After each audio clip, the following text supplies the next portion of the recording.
Hey friends, what's up? Philip here with Points of Phillip, and I'm here to share the top 10 rules for traveling with credit card points. Now, we all like to talk about earning credit card points. We talk about how great the American Express Gold Card is for earning on everyday spend with food.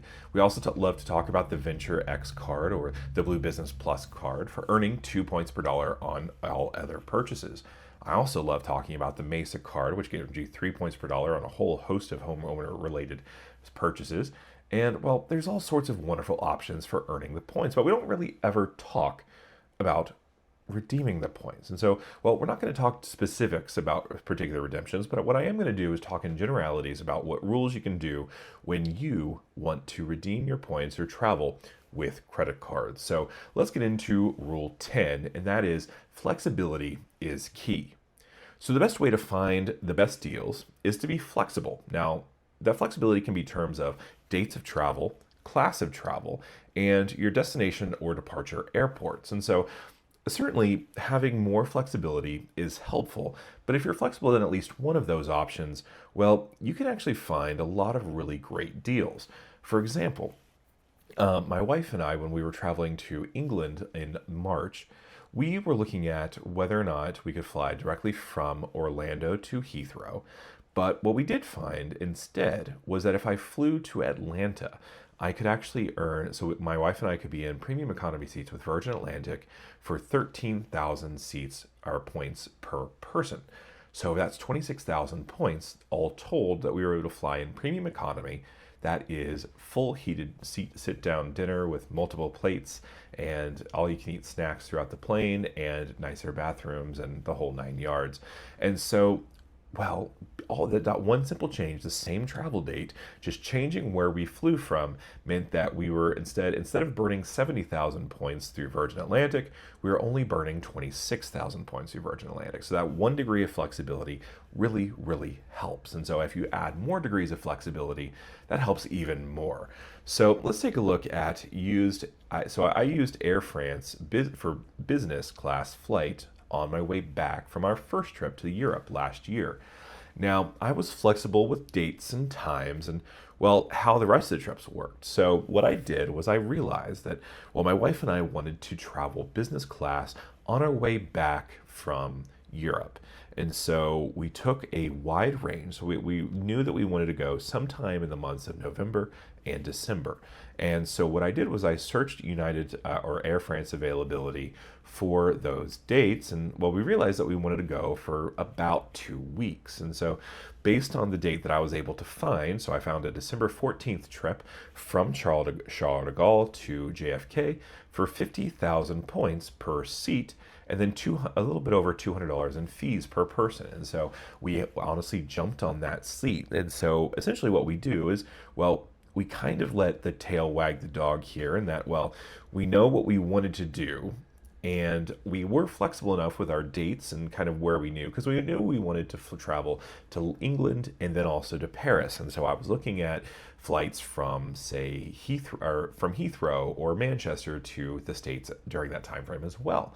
And what I did find was the Air France version. And so basically what solidified it was that our last destination was going to be Paris, and we were going to be flying home on December 14th in business class. And so with that, we were able to work backwards. Okay, so if we know December 14th, we want to be there for 2 weeks, 1 week in Paris and then 1 week in England. And so we worked backwards of, okay, this is the date we're going to transfer between the two.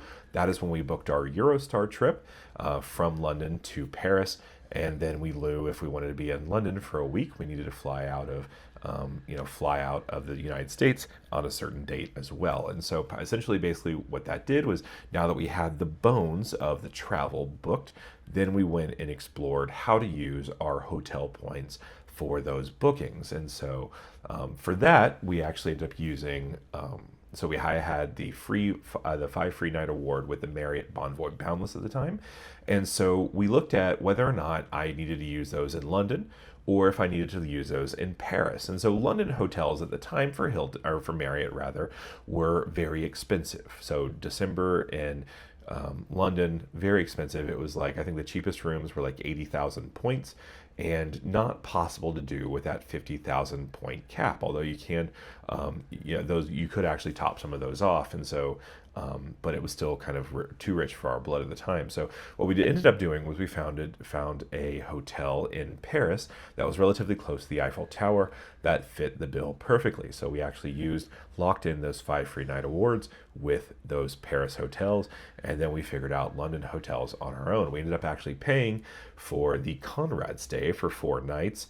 And we actually paid out of pocket for that rate, but we did the base model room rate, and we did it enough in advance that I was able to pay it down. And so essentially, basically, by the time the actual travel had been, we got free airfare out.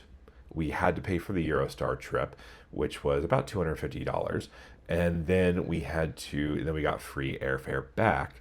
And, that was really nice as well. The only thing we had to do was pay for flights from JFK to Orlando, which we actually used Delta miles that my wife still had from her old account. And so essentially, basically, the only thing that we had to pay for was the hotel in London, which was about $2,000. And then we had to pay for the Eurostar, which is about $250. And so that was the extent of our travel-related expenses. The rest of it was all on shopping or eating out. So being able to be flexible really helped with kind of figuring out what we're doing. Now, rule number 9 we're going to get into, and that's do your research. So I know that I'm kind of stepping on possibly a copyrighted phrase here because, well, someone else, sledging team, loves to talk about doing your research, but, well, it's true. So this starts with one thing. So find your ideal flight and figure out who makes it. So here's the thing. So for example, I live in Orlando. If I lived in Orlando and I wanted to figure out how can I go to, if I wanted to go to Paris directly, does anyone do that direct flight? So look for essentially your dream flight first. So we talk a lot about flexibility and finding out whether or not if you have to change or do transfer flights or positioning flights. First of all, figure out who does your dream flight. And then how can you use that flight to say for points, right? So basically, if I wanted to do a direct flight from Orlando to Paris, well, there's only one airline that actually operates that, and that's Air France, and that's only on Tuesdays and Thursdays. And so what I need to know is that, essentially I have that option. Now, what that means is that if I want to find reward availability, I either need to find reward availability directly with Air France or with one of their partners. So I can also book that through Delta. I can also book that through Virgin Atlantic. And so that's also important to note. So if you can't find a direct flight, or if you can't find a good deal on that direct flight, then who services the target location the most? So for example, if I want to travel to London Heathrow, well, there are a number of airlines that make that flight. We have British Airways, we also have Virgin Atlantic, we also have Delta, United. A lot of different people make that flight. And so what you can do is you can figure out, okay, which ones are likely to have the best reward availability. In addition to that, you can also find out which ones have the best refund policies if you need to cancel. For example, if I need to cancel a Virgin Atlantic flight, will I just have to pay a fee and then I get all my points back, or will I have a certain percentage of my fees taken away? And so that's an important consideration as well. So, and then you also need to know what kind of ticket or class are you interested in pursuing. Does that airline offer first class? Is that something that you can do? Does that airline have a really good premium economy that you might want to do as well? And well, you can save a lot of points that way. So that's interesting. Now we're going to get into rule 8, and that's go on easy mode. So it's okay to use all the tools that are at your disposal with this game. So here's the thing. Sure, you can doom scroll award space at each airline for any possible combination of dates, but why do that when you can use a search tool? Now, my personal tools that I use right now are Points Yeah and Point Hound. In addition to those two, if you have an American Express card that earns membership rewards points, you also can get a free access to a certain version of Point.me, and that's through American Express. And what that allows you to do is search specific dates, specific routes, and, well, you have to search through a lot of them. And that's, well, how I found my Air France business flight deal.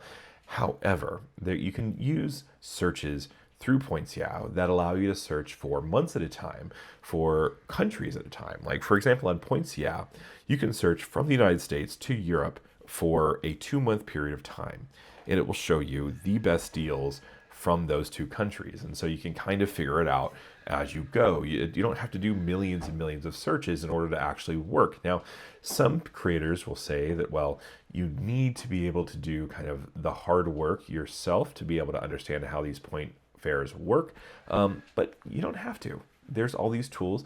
Points Yeah is about, I think, is about around $100 a year, and in order to be able to book 1 year out, and I think that that's really important to use. So those are really great. Now, Points Hound is really great for searching up to a year at a time for award space, particularly on Virgin Atlantic and Air France. It's really great at finding for those. It's less great for finding on other spaces. So that's important to note as well. Next, we're going to talk about Rule 7, and that's maximizing hotel sign-up bonuses. Now, it's important to note that, well, first of all, there are a lot of hotel cards, and they all come with relatively high sign-up bonus offers at particular points of year. So if you know that you're traveling within the next year, consider some cards like the Marriott Bonvoy Boundless card. Now, that did used to have a 5 free night award, but it does currently have a 3 free night award. And, well, if you want to sign up for that, there's a link in the description below. What this does is it allows you to, essentially pay for 3 free nights of a Marriott stay. Now, other cards like IHG and Hilton cards also have really great sign-up bonuses. However, the thing that we want to caution you on, the IHG cards and the Marriott cards, those free night certificates expire after 1 year, and the free night awards with the Hilton cards also expire after a year as well. And so you want to make sure that you're not signing up for these cards before 1 year of your actual travel dates. And so essentially, basically, my hierarchy of booking trips is the high value airline tickets, the lower value airline tickets, and then any hotels. And then essentially you can work backwards from there for like Viator trips and things like that. Now, that's going to segue into rule number 6, and that's book things in the right order. So for the most part, awards flight space usually opens up 1 year in advance. There are other carriers like Japan Airlines and ANA and things like that that open up very quick. So you're talking, if you want to fly next week, maybe you can find a first class or business class availability that actually makes sense for you and your family. However, most of the time, most people want to, if it's possible, book up to a year in advance for that. So now some hotels will open up that far in advance as well, but it's unlikely. So if you're someone who's trying to, say, get a front row view of the Macy's Thanksgiving Day Parade, then you may want to be booking those hotel rooms a year in advance or as soon as they open up. And so that's going to be important to note. Now, if you're someone who's kind of less specific about kind of where that hotel needs to be, then you can wait. So the first thing we want to do is book that high value airfare, and then we can kind of figure out the positioning flights, and then we can also figure out the hotels. Now, the reason why the positioning flights aren't as important is because, well, I use my Alaska miles and my Delta miles and my Southwest miles for positioning flights. And so I take a look at whichever one is best. If American serves it, then Alaska Airlines will probably have what I need, and I can travel in first class for pretty cheap. Now, Southwest, I have a lot of miles in. I currently have about 50,000 miles in them. And so they have a lot of direct flights, which is perfect for positioning flights for some of these high value things. Now, the point about Southwest is that really, they do kind of tend to favor people who book further out in advance, but it doesn't really save you that much. And so it's not really that important to have those positioning flights booked right away. So you can have that high value first class or business class flight booked without actually having a way to get there until a couple months down the road, or if you need to pay for it out of pocket.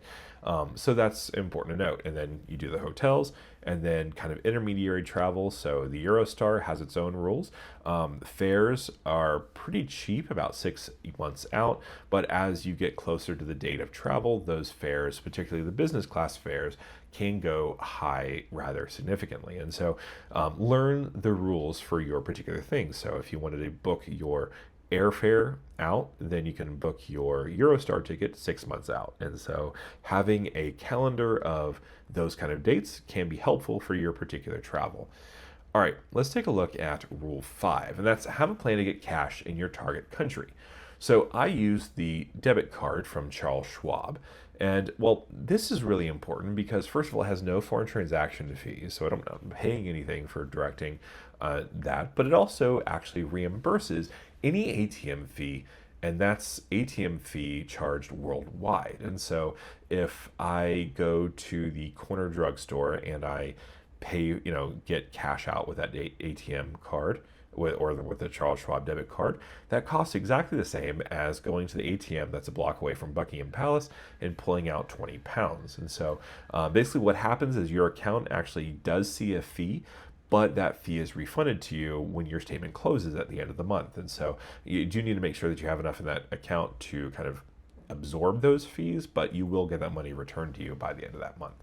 And so having a plan to get cash in your country, because some countries like Paris do rely on cash a little bit more, whereas some countries like England or United Kingdom rely on tap to pay a lot more. And so, well, just kind of get a sense for if the target country that you're traveling to needs cash, don't go to a money changer at the airport.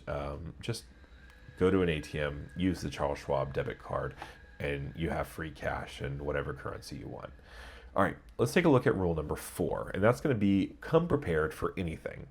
So, do you think it will be cold? It's important to bring cold stuff, but also in case it gets warm, bring a t-shirt or some shorts or maybe some jeans or something that you can wear in case it actually warms up a little bit. Bring shoes that can work if it rains a lot. So you'll never know. Maybe a lot of places that you'll be traveling to could have really strong seasonal kind of rain. So that's important to note that. Now, one thing that I'm always prepared for is pickpockets. Now, I keep one wallet, so my primary extra wallet goes buttoned up in a jacket that goes right here, and so it's always on me. I always know where it is, and it's always a little bit tough to get to. And so, that's important. Now, here's the thing. Even if that doesn't work, I still have a backup wallet in my suitcase with another form of government ID, so my global entry card, and then also some other travel cards that have no foreign transaction fees. And so that way, if I get pickpocketed, I am not, out of luck. Now, my passport goes in a specific passport hidey hole zippered pocket in my backpack. And so, someone would have to steal my backpack in order to get that, and that has an AirTag on it too. So essentially, basically, I will always have some form of ID, government issued ID, and I will always have some way to pay, no matter if I get pickpocketed or not. Also, I've heard some people have success with bringing a lanyard on your phone and tying it around your wrist if you have it on your hand, because phone snatching is a very real concern in some target countries. Now, rule number 3, have a travel wallet for when you get there. So here's the thing. We all know that American Express has limited acceptance overseas. In some areas or some countries, and even in England, there's a lot of acceptance in London, but if you go further out to the Cotswolds, there's very limited acceptance. So make sure you have a travel wallet stocked with cards that don't charge fees for foreign purchases, so no foreign transaction fees, but also make sure that you have Visa and MasterCard, and bonus points if you have a mix. Now, American Express can be accepted, but I've seen the least amount of success with trying Discover cards, and so that's also important note. So Capital One cards worked very well for me for this because, none of them have foreign transaction fees, but they also essentially are MasterCard or Visa. And so Capital One cards fit the bill for my travel wallet at this point. Now, rule number 2, use whatever local transit is best. So Uber might not always be the best option. So hiring a driver from the airport to your hotel is, really great if you have a large family or if you have a decent number of bags. Essentially, you're hiring someone to help you with your bags through the airport to the car, and then you can, basically get you to the hotel until you have bellman support as well. And so that's really a solid option. It could be well worth the $100, $150 that you'll have to pay through Viator for that service. Now, here's the thing too. In Paris, the G7 taxi app is one of the best ways to get around if you're not using the metro. Now, taxis can use the bus lanes in Paris, and so that makes it a lot better than an Uber, right?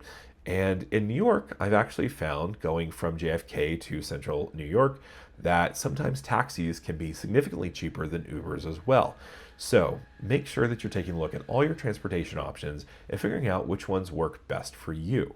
Another thing, if you're traveling to London Heathrow, you have a lot of different options for getting to central London.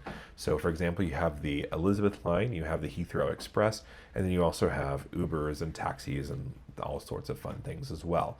So, you have a lot of options. Just make sure that you're using the best one for where you are. Now, rule number one, pay off your phone well in advance so you can get an eSIM in advance. So most American based carriers require you to unlock your phone. However, most carriers have a rule that if you have a payment plan with your phone, you can't actually unlock your phone yet. So make sure that your phone is paid off before you leave. But also, some carriers have a rule that you have to have your phone activated for at least 3 months before you can have it unlocked. So make sure that you check with your carrier to figure out what rules you need to have so you can have your phone unlocked. And the reason you want to do that is because, well, eSIMs can significantly decrease your cellular data needs for each country. So my wife and I have Spectrum Mobile, and what that one does, it actually allows you for unlimited talk and text across any country, no questions asked, no limits. Now, it does have a 10 gigabyte cap per country. Now, one thing that I found that my wife and I both love to do when we travel is take lots of pictures. Now, we both have iPhones, and what we like to do is we like to have iCloud backup. So when we take that picture, even if our phones are stolen, those pictures still live on and we have those on the cloud. So one of the things that we like to do is we like to get data-only eSIMs for each of our phones, and we transfer that to only the data goes off of that eSIM, and then we just keep that iCloud backup immediate. And so basically, as soon as we take those pictures, they're uploaded to the cloud, and we can share them wherever we want. Now, in order to be able to do that, you need to make sure that your phone is unlocked and paid off. So make sure you do that. And anyway, there's all sorts of great eSIM providers. Make sure you have that downloaded to your phone before you leave your home country. That way, whenever you get into your target country, all you have to do is switch on your eSIM and then you are good to go. Well, that concludes my top 10 rules for travel. Thanks so much. I hope you learned a lot. If you have any other questions or have any other comments or think that something else should be on this rule list as well, please let me know in the comments below, and I will see you again next time.